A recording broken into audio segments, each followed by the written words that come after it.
It's Ivy here again with your last family camp bedtime story. But if you enjoyed the bedtime stories and want me to make some more, just tell your mom and dad to send me an email. So at this point, you know how this goes. Before I start, I need to be sure that you're ready. By the time I count to 10, here's what you need. Your PJs need to be on, teeth need to be brushed, the lights need to be dim or off, you need to be comfy in your bed, turn your voice off, and tell your body to be still. 1, 2, 3, 4, 5, 6, 7, 8, 8.5, 9, 9.5, and 10. Okay, I want you to picture in your mind that you are standing on a beach. And you look out and you see a sea in front of you. And imagine, feel the sand between your toes. The sun is shining on your face and it feels warm. And when you look out onto that sea, you see a handful of fishing boats. Now, not fishing boats that you might see today with a little motor and fold-up seat, but the kind of fishing boats that are really old, with a few oars to row with. And in the fishing boats are fishermen. These fishermen have nets to catch their fish in, not a fishing pole like you would fish with today. Those fishermen have long hair, and they have beards and mustaches. Their hands and feet are definitely dirty and grimy. Now breathe through your nose. But rather than the smell of your sheets that you just breathed in, let's pretend it's the smell of fish. So let's breathe in through our nose one more time.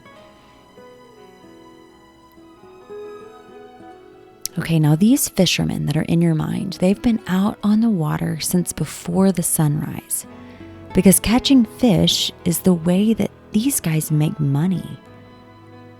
Catching fish is the way that they eat. Catching fish is the way that they buy their clothes and other things they need.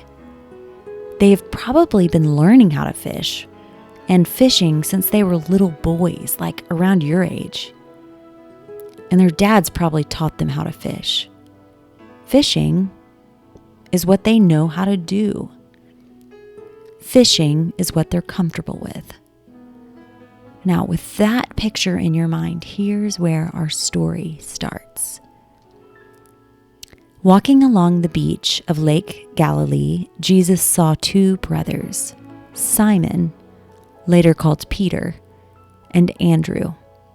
They were fishing, throwing their nets into the lake. It was their regular work. Jesus said to them, "Come with me. I'll make a new kind of fisherman out of you. I'll show you how to catch men and women instead of sea bass." They did not ask questions, but simply dropped their nets and followed.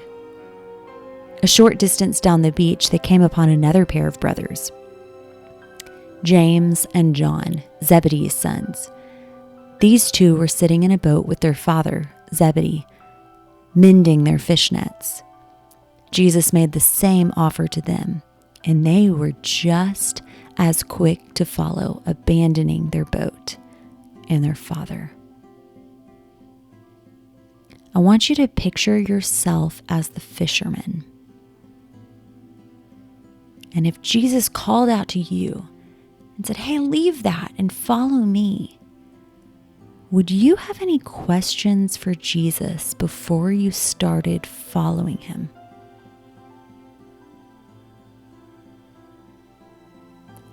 I would. I would sort of wonder, hey, where are we going? And what do I need to bring? And hey, Jesus, are you going to want me to do anything difficult like, feed 5,000 people or something? But guess what? Those brothers didn't ask anything. They dropped their nets and said, okay, Jesus, I'll follow you. And I want to follow Jesus like that. Do you? I'm going to give us a minute to silently, or even quietly, you can whisper it out loud in your bed. I want you to ask Jesus to help you follow him. And I am too.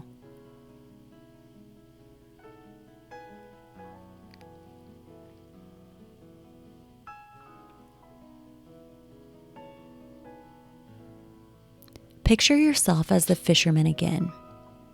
Now, fishing was what they knew and what they felt comfortable doing. And Jesus asked the brothers to leave what they knew to do something they didn't know how to do. Think of a time that you tried something that you have never done before, like riding a bike without training wheels, or walking into a new school where you don't know anyone. How did you feel trying something new? And just like the brother left what they were comfortable doing to follow Jesus, Jesus also might ask you to do something new. And I'm going to give us a minute to silently or even quietly whisper and ask Jesus to help us have courage when he asks us to try something new.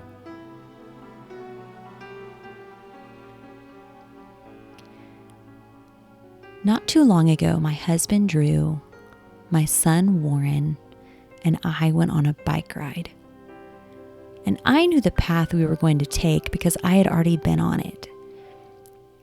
I knew where the hills were and the turns and the stops and all the bridges were on this path.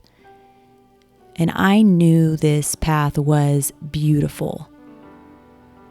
And I felt pretty sure that Drew and Warren would love it. But Drew and Warren had to follow. They had to trust me on that. And there were certain spots on that path where it was pretty steep. And Warren was like, "Mommy, are you sure I can do this?" And there were certain spots where Drew asked, "Hey, Ivy, is this the path we're supposed to be on?"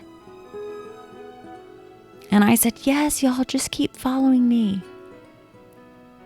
At the end of the ride, Warren said he wanted to do that again, and Drew said he wanted to go further. And following Jesus can feel just like that. Because guess what?